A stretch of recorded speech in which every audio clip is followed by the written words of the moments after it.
कि प्रश्नावली 1.3 का हल लेकर आए हैं।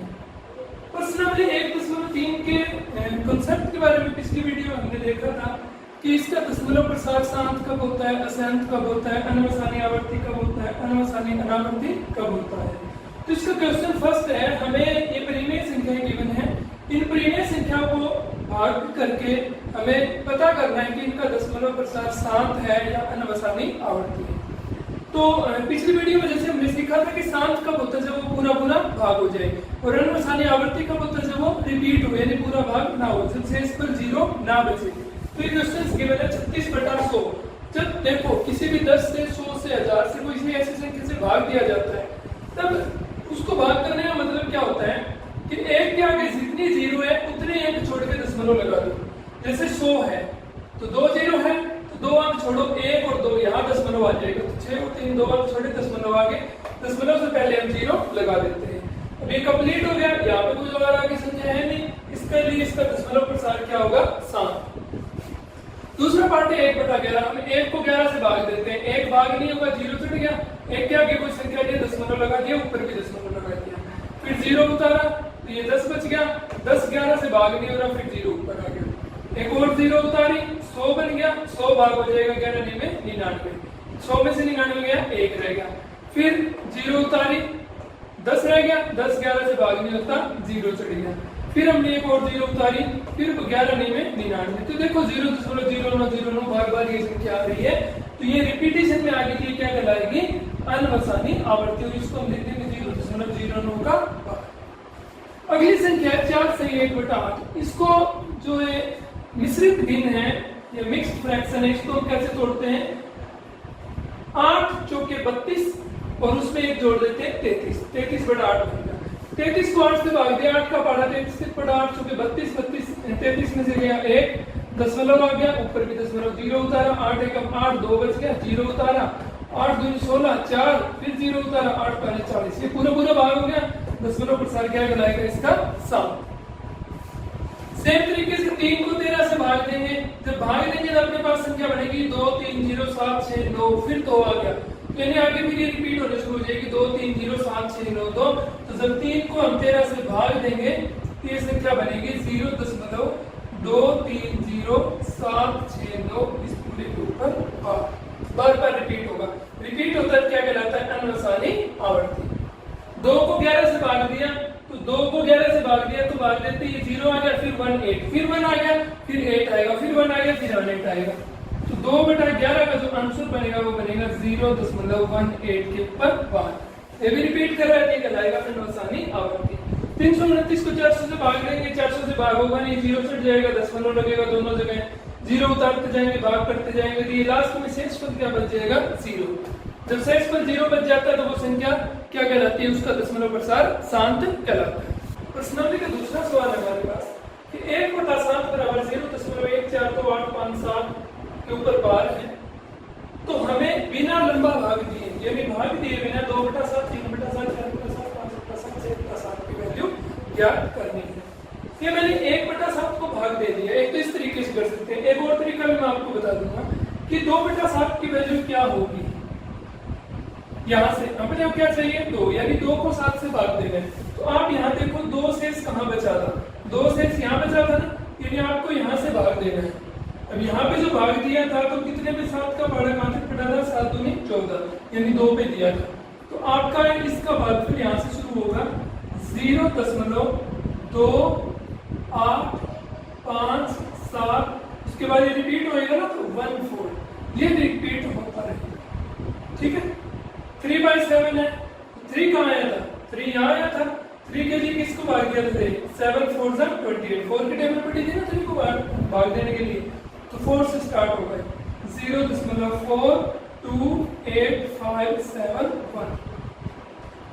4/7, 4 कहाँ आया था, 4 आया था यहाँ, तब पढ़ा था हमने 7 का 5 तक, तो 5 से शुरू होगा, 0.57142 बार, यानी ये अंक यूं के लिखते जा रहे हैं, 5 7 लिख दिया, उसके बाद 1428, फिर 5 7 1428, 5/7, 5 का आया था, 5 लास्ट में आया, तब टेबल कहाँ तक पड़ी, 7 तक, ये बनेगा 0.71428, इसके ऊपर बार, और 6 बाई 7, 6 कहाँ बचा था हमारे पास, 6 यहाँ बचा था, तब एक कहाँ तक पड़ी थी, 8 तक, 0.857142 इस तरीके से हमें बिना भाग दिए इन सभी की वैल्यू निकाल दी। एक और तरीका है कि हम 2/7 को ऐसे कर सकते हैं, 2 × 1/7। 1/7 की वैल्यू तो है हमारे पास, 2 × 1/7 की वैल्यू कितनी है, 0.142857 का 12। अब आप 2 को इससे गुणा कर दो, 2 7 14, कैरी 1 होगी, 2 5 10 और 1 11, 1, 2 8 16 और 1 17, हासिल 1, 2 2 4 और 1 5, 2 चुके 8, 2 1 0.20 सेम है ना। इसी तरीके से 3/7 को 3 गुणा 1/7, 4/7 को 4 गुणा 1/7 और 1/7 का जो आंसर है उनको 3 4 5 ऐसे गुणा करते जाएंगे। इस तरीके से भी हम इसको ज्ञात कर सकते हैं। क्वेश्चन नंबर 3 में हमें अनवसानी आवर्ती की संख्याएं दी गई है जिन्हें हमें p/q के रूप में व्यक्त करना है। तो हम जैसे पिछली वीडियो में हमने उदाहरण में सोल्व किया था, इसको हम क्या लेट कर लेंगे, x की वैल्यू क्या आएगी, 0.6 बार। अब बार को हटा देंगे तो ये क्या रह जाएगा, 0.666, ये रिपीट होता जाएगा। मैंने बताया था कि अगर 1 डिजिट है जिसके ऊपर बार है, बार के ऊपर 1 डिजिट है तो 10 से मल्टीप्लाई करेंगे, 2 डिजिट पे बार है तो 100 से, तो यहाँ पे 1 डिजिट पे बार है तो दोनों तरफ 10 से गुणा करने पर, तो दोनों तरफ 10 से गुणा कर दोगे, दोनों तरफ 10 से गुणा करेंगे तो कितना हो जाएगा, 10x, और ये हो जाएगा 6.666। इसको नंबर 1 ऐड करेंगे, इसको नंबर 2, ये चलता जाएगा इस तरीके से, ठीक है। अब 2 में से 1 को माइनस कर देंगे, 2 माइनस 10x माइनस x, यहाँ पे 6.6666 ये चलता जाएगा, माइनस 0.666 ये चलता जाएगा। 10x में से x किया कितना बच गया, 9x। यहाँ पे ये तो भाई डेसिमल की बात तो सेम है, तो 0 हो जानी है, डेसिमल से इधर यहाँ 6, यहाँ 0, 6 में से 0 माइनस करेंगे 6, x की वैल्यू 6/9, 2 से कैंसिल हो रहे दोनों, सॉरी 3 से कैंसिल हो रहे, तो 3 2 6 6/3 3 इस तरीके से हम वैल्यूज निकाल सकते हैं। दूसरा है, उसमें क्या है, एक पे बार है दूसरे पे नहीं है, तो ये कैसे निकल जाएगा, 0.4777, ये इस तरीके से, इसको नंबर 1 ऐड करेंगे। इस टाइप वाले में मैंने क्या बताया था, पहले जितनों पे बार नहीं है, कितनों पे बार नहीं है, 1 पे बार नहीं है, तो पहले 10 से मल्टीप्लाई करेंगे इसको, तो दोनों तरफ 10 से गुणा करने पर, दोनों तरफ 10 से गुणा करोगे, दोनों तरफ 10 से गुणा करने पर क्या बनेगा हमारा, ये x बन जाएगा 10x, और ये डेसिमल 1 है उधर से रह जाएगा 4.777, ये नंबर 2 ले। अब जितनों पे बार है, क्योंकि यहाँ पे देखो, यहाँ पे सिर्फ डेसिमल के बाद एक ही सिचुएशन है, बार है, यहाँ पे 2 सिचुएशन है, कुछ अंक ऐसे होंगे जिन पे बार होगी, कुछ ऐसे होंगे जिन पे बार नहीं होगी। उस सिचुएशन में हमें पहले उससे मल्टीप्लाई करनी है जितनों पे बार नहीं है। जैसे यहाँ 1 पे बार नहीं था, अगर 2 पे बार नहीं होता, उदाहरण भी किया था हमने, 3 पे बार नहीं होता, 3 पे 1000 से मल्टीप्लाई कर देते हैं। यहाँ पे 1 पे बार नहीं, हमने 10 से मल्टीप्लाई कर दिया।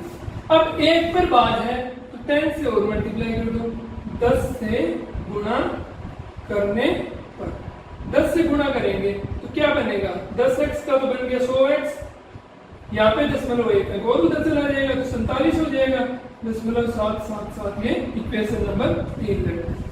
अब मैंने बताया था आपको कि लास्ट 2 में से, जैसे अंतिम यहाँ पे 3 इक्वेशन आ गई ना, अंतिम 2 तो नंबर 2 और नंबर 3 है, तो 3 में से 2 घटेगी, यहाँ 1 और 2 2 ही आई थी तो 2 में से 1 घटेगी, अगर 4 भी आ जाए तो 4 में से 3 घटेगी, बाकी 4 आती नहीं है, ये 3 ही आएगी मैक्सिमम, तो हम 3 में से 2 घटा देंगे।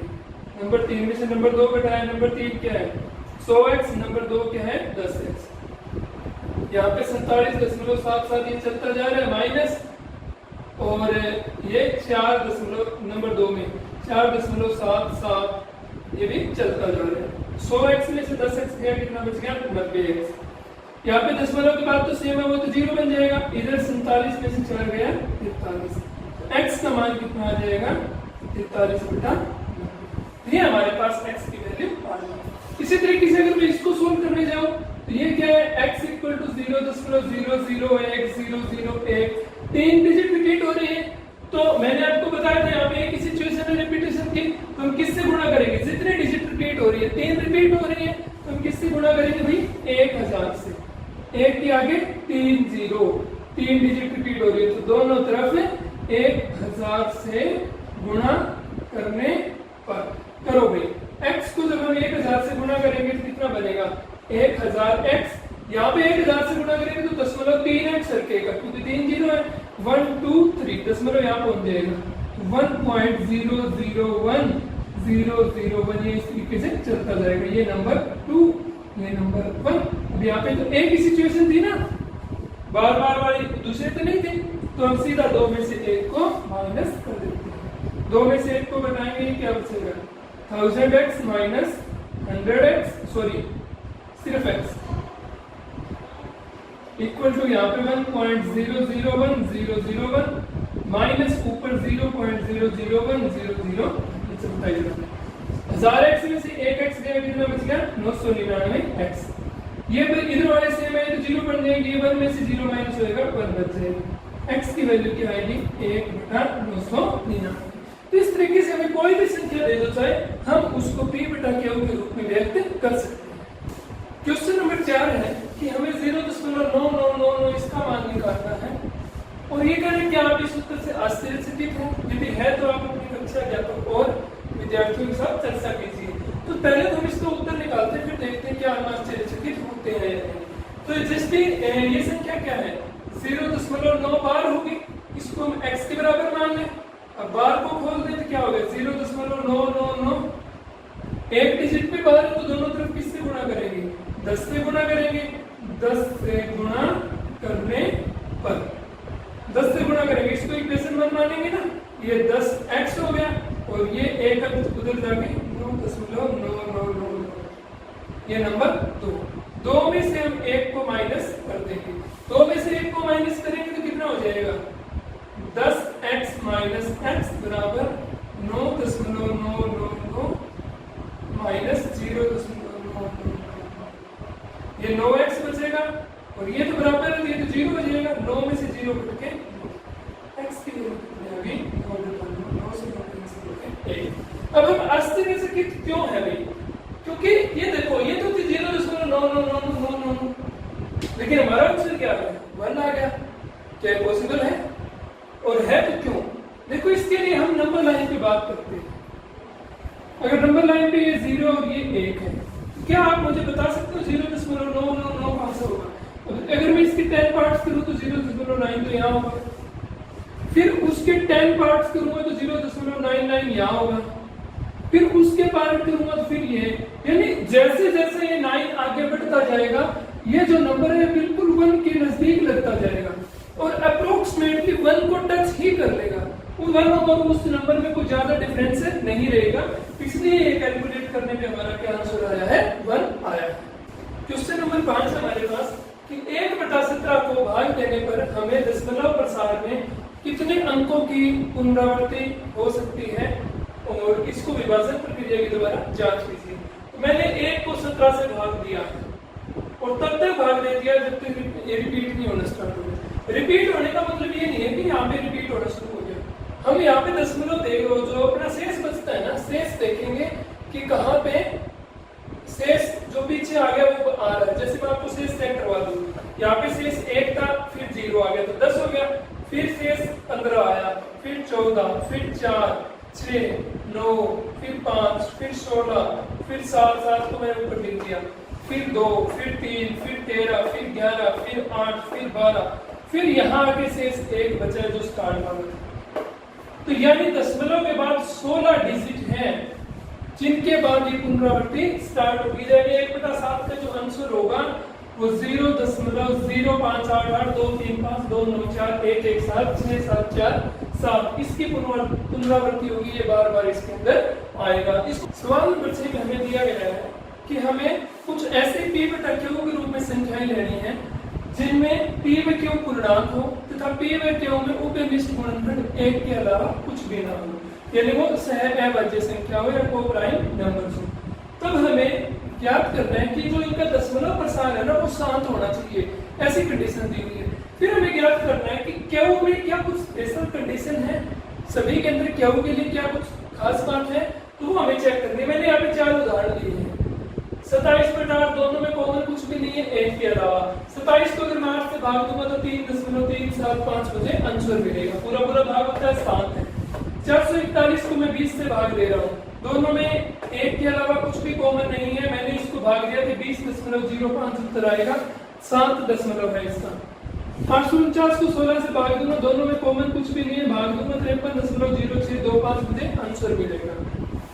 9587 को मैं 80 से भाग दूंगा तो 1 के अलावा कोई भी कॉमन गुणनखंड नहीं है, तो इसको अगर मैं भाग दूंगा तो 119.8375 7.7 है इसका। अब मुझे इनमें क्या में खास बात देखनी है, 8, 20, 16, 80। मैं इन सभी के गुणनखंड बनाता हूँ। पहले 8 के गुणनखंड बनाएं। 8 के अगर गुणनखंड बनाएंगे तो क्या बनेंगे, 2 चौके 8, 2 दूना 4, 2 एकम 2, 2 की पावर 3 होगी। उसके बाद यहाँ 20 है, 20 के गुणनखंड बनाओ, 2 10, 2 5, तो ये 2 की पावर 2 गुणा में 5। उसके बाद 16 के बनाओ, 2 8, 2 4, 2 2, ये कितना हो गया, 2 की पावर 4। इसी तरीके से यहाँ पे 80 के बनाओ, 2 40, 2 20, 2 10 और 2 5, ये हो गया 2 की पावर 4, यानी 2 4 बार है, 2 की पावर 4 गुणा में 5 है। सभी में क्यों देखो, यहाँ 2 की पावर 3 है, यहाँ 2 की पावर 2 गुणा 5 है, यहाँ 2 की पावर 4 है, यहाँ 2 की पावर 4 गुणा 5 है। यानी क्यों, या तो 2 का गुणज है या 5 का गुणज है। अकेले 2 का है या अकेले 5 का है, या 2 और 5 दोनों का है। तो अगर यहाँ से हम जो निष्कर्ष निकाल सकते हैं वो ये है कि अगर कोई संख्या p बटा q में और 7 उसका दशमलव प्रसार है, तो उसका q हमेशा 2 की पावर m गुणा 5 की पावर n के रूप का होगा।